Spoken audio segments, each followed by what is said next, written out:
hama ukuntu vyagenze n'ukuri n'amayobera. Aisha ngira niwe muntu wa mbere abayeho nabi hiya muri Saudi Arabia kweri. Uvuga Aisha barafise ukuntu bamugaburira rimwe ku munsi, bamugaburiye igira kabiri, batamugaburira igira kabiri bariko baragira igira kabiri, nk'umubosi wiwe akabona ko Aisha atariye batamuhaye ivyo kurya, agaca afata nk'ivyo kurya yariko ararya agaca abimuha, inabushasha agaruka inyuma agatuka Aisha. Aisha hageze ikintu co kurungika amafaranga hoho zaba ingorane zaba induru rwose, twarenda kuvuga yuko umwana agwaye ari mu bitaro kugira ngo bamurungikire ayo mahera. Nk'amahera aheruka baravyumvikanye neza yuko bagiye kuyamurungikira kubera twari twabona n'abarungikiye ifoto yuko umwana agwaye aremvye rwose, bandungikire amahera ndamujane kwa muganga. Ebana hageze ko bagenda mu gitondo, inabuja wa Aisha aravyuka ashagenda mu cumba ca Aisha atora ikamba mbiri za Aisha asigaye iziwe zaheze kugira ngo afate Aisha ntagende kurungika ayo mafaranga kuri banki. Rero umubosi aravyuka aramubwira Aisha ati ngo rero tugende tuje kurungika ya mahera, barahamagara uwo mabuja aryamye aranka kuza. Umubosi wiwe aravuga ati ngo twigire tugende kuyarungika. Bagiye batashe bagishika acaramwaka wifi aramuryagumba ngo agomba kumutwara umugabo, ngo nta kuntu na kumwe ngo bujana ngo n'umugabo wiwe ngo ahantu ngo batari kumwe, ngo bari bagiye mu biki, ibintu vyinshi nawe urazi ibintu abakobwa ko muvuga amajambo menshi. Rero bigenze uko Aisha nyene ahavura ari ibintu umenga aravuga ati izi amafaranga je nayarungitse. Haheze nk'imisi 3 aca aragira, bagiye gutembera kwa nyina wa inabuja wiwe, umwana ngo aca aribogwa ko sinzi ko ari ukubogwa n'iki, kurya kuntu umwana agira acira ibintu bikagwa ku mpuzu. Rero Aisha avuga ati reka ndatumeze tuduhuje tuze gutahana twumye, umwana aguma yambaye impuzu zimeze uko, aca aragenda atumesa ngo isabuni iyi sabuni ngo bari barababujije mu kuyikoresha. Iyo sabuni bari barababujije mu kuyikoresha niyo muri toilette gusa, ariko bayimesheje intoki ko niyo sabuni yaramwononye gose, hariho n'inzara ku ntoki zagiye ziravamwo kubera iyo sabuni akoresha bitari bikwiye yuko ayikoresha, ariko arayikoresha ubwo nta yindi sabuni bamugurira. Atumushije utwo duhuzu tubiri, hama ataje muhira aratubika, asanga atubikanye n'utundi duhuzu 4 tw'uwo mwana, kubera iyo sabuni ngo imeze nabi ishira twonona. Ishobora utwo duhuzu twari duhuzu 6. Rero utwo duhuzu 6 rero mabuja wiwe agiye kurabanya duhuzu ngo yambike umwana, asanga twarononekaye kubera iyo sabuni yatumesesheje, kandi atayindi sabuni bari bamuhaye atumesesha. Aca aragira avuga ngo utu duhuzu burya uzotumesa, bambe utu duhuzu uzoturiha. Rero hirya y'ejo hari ku wa gatatu hageze ko bamuhemba, Aisha abonye bamuhaye amafaranga 300, bahora bamuhemba 900. Aca aramubaza nawe kubera iki mumpembye aya? Avuga ati utu duhuzu tw'umwana tukaduhuzu 6 tw'umwana wononye nitwo ndagukase kamwe n'ijana, urumva kamwe bamukase 100, agahuzu kamwe bamukase 100. Nuduhuzu hene tubwo duhuzu usanga umengo n'agasarubete gafata munsi n'umwana akatira gafata no hejuru. Wumva rero kuruzu 6 yaturisha amafaranga 600. Ashavuga ati je rero ko mbona umuntu tubanye nabi atacu biriko biravamwo, biriko bigenda ukuye, tuguma dushamirana n'umuntu kamera zo mu nzu yagize uburyo bwose zirapfa kugira ngo nyamba abaraho yakoze asubire mu kuza kuhakora. Asubire mu kuza kuhakora akaza akamuryagumba ngo nta kintu na kimwe amukorera, ngo naca amufasha ibintu vyinshi.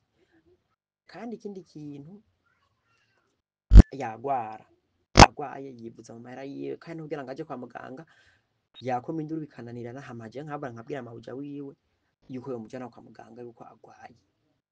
Yarageze kugwara kabiri kose agenda yivuza mu mahera yiwe, nta kintu na kimwe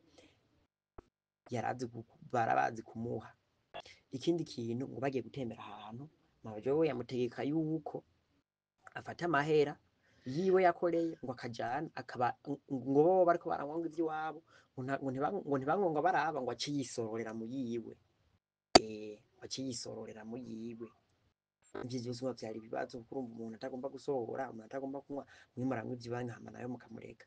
Ikindi kintu agomba kumurika amahera, ikindi kintu nibagiye kubwira urya Odile, ikindi kintu nibagiye kumubwira ni hageze kumurika amahera, nyamba bamuhaye nefusa, ryari itegeko bakurako ijana ngo ijana ngo akarisigarana, ngo mama ngo girya azokenera vyose ngo azokwigurira, hama akarungika wise ngo yarungika amahera adakwiye ayandi akayasigarana. Nivyo rero Aisha aravuga ati jewe guma mbana n'uwo muntu ni hatari, ahubwo rero kaje namubwira ko basubiza kuri office nibatandonkera kandi kazi mfume ntaha, kuko n'ubundi ntaco ndiko nakorera ngaha, ndiko nkora bayankata. Rero yambare ejo yaramenye kujya kumenya yarafise telefone nkuko mu minwe n'ikirahuri, telefone iramutakarana n'ikirahuri gishe kirameneka, kivuga ngo ivyo birahuri navyone, ico kirahuri naco ngo azokiriha, ngo base kuyamukata ngo mwayo amajana 3 bamuhaye ngo kubera ngo atari kuronka ngo amahera ngo bamuhemba muri uko kwezi gusa ngo ashahembwa gusa ngo nico kirahuri ngo bakimukaze, bivuze ko mu mushahara w'ukwezi gukurikira bazomukata truwasa y'ico kirahuri.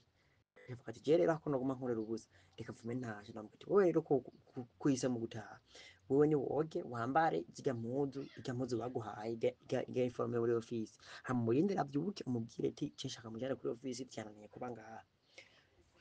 Rero nimaze kugenda uko jewe ivyakurikiye amaze kumubwira ko ashaka kuja muri office ntavyo nzi baciye je naciye ndamubura ku murongo, maze kumubura ku murongo kuva kuwa gatatu kuva kuwa kane mu gitondo naciye ndamubura ku murongo, ariko nkaguma mbona aja kuri ku murongo yaba kuri Facebook yaba no kuri WhatsApp no kuri imo akaguma ajako, nkamwandikira ntanyishure, ndamutelefone ntanyitabe, canke nkamutelefona akitaba ntavuge n'ikintu na kimwe, akaguma numye arindiriye ivyo mvuga gusa. Mpava ndiyumvira ati ibi bintu si Aisha afise iyi telefone ifise inabuja wiwe.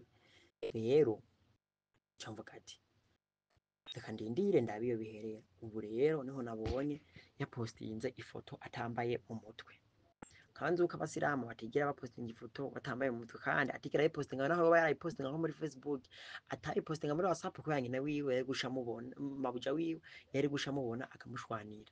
Camvuga ati iyi WhatsApp rero yayisha si wakiyikoresha, igikoresha telefone igikoresha inabuja. Nafata ndamwandikiye ati ibi byose nawe uriko uravyandikira ndazi ibyo byose nawe uriko urapostinga ndazi si wareka arapostinga, ivyo byose ntibiriko biranshitura.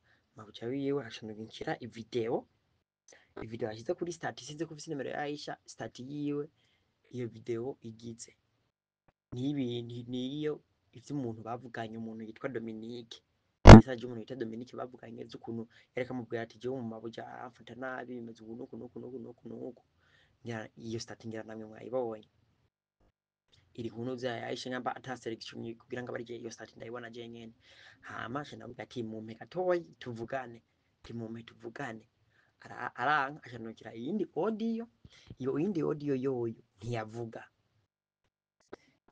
kandi rero ukuntu arungika izo audio azigunga kujya kuntu arungika audio muri WhatsApp ntigire ukayiraba rimwe kandi bidakunda kubirungikira umuntu.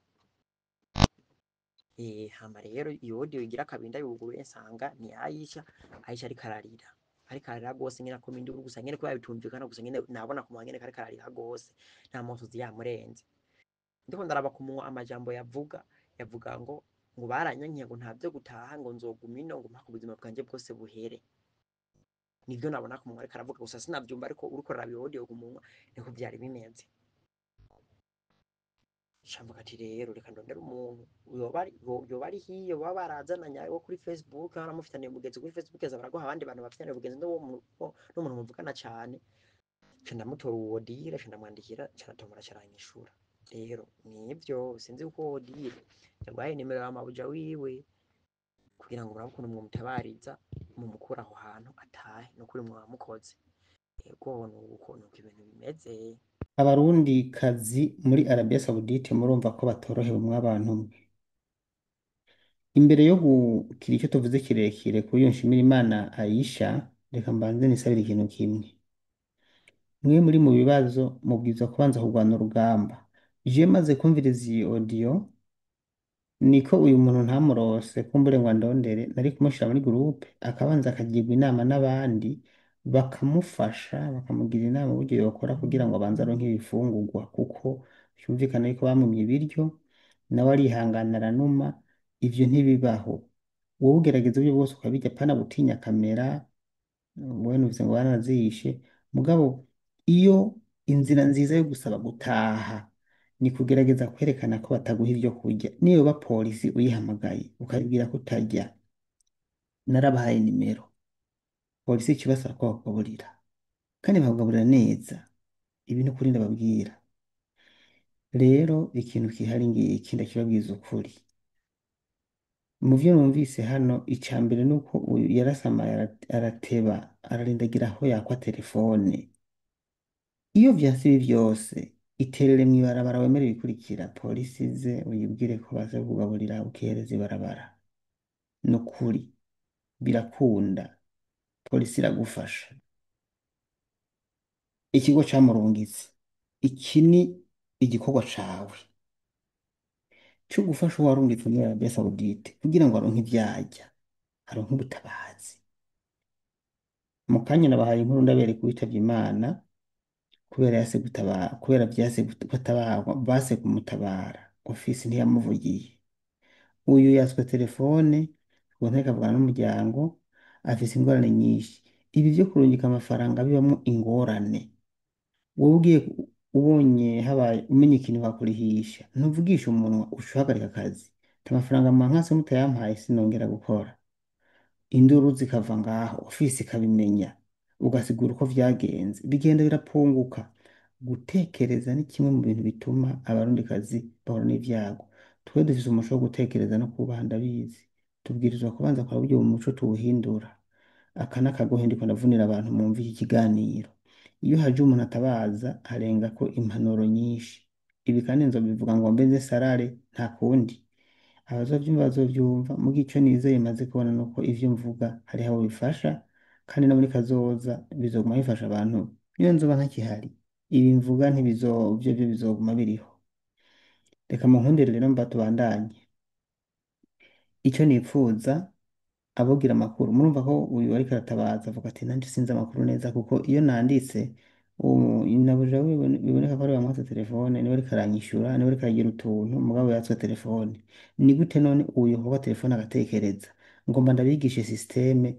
Iyo bakwatse telefone, ufata isafuriya canke urubido ugasimbira mu rupangu ukigira mugirimo umusazi, kugira nyine babikora babivuga ngo uhita mugirimo, ugaca ukoma induru ugakubita na ya ntuzenya rwose rwose, ku buryo uhamagara nk'abantu bari iyo ruguru, umva ugasara.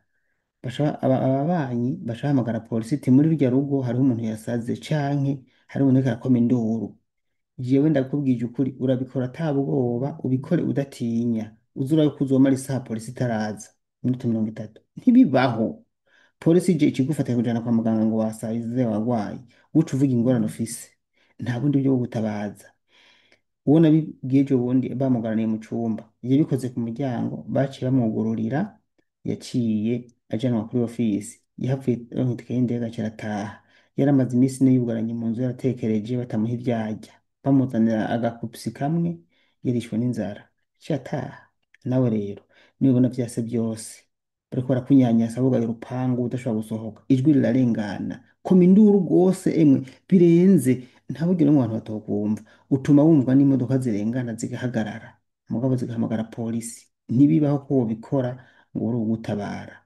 Nukuri uyu ndumva ko hageze abwirizwa gutabwa na ofisi, hagatabwa na ambasade. Ikosa rihari n'ubu, reka ndabe nasavye uwo muntu wiwe inimero za inabuja, n'ubu ntiyazimpaye. None ndabona yazimpaye, urumva. Izi nimero za inabuja rero ngomba nce ndazibaha namwe bantu munkurikiye mwese.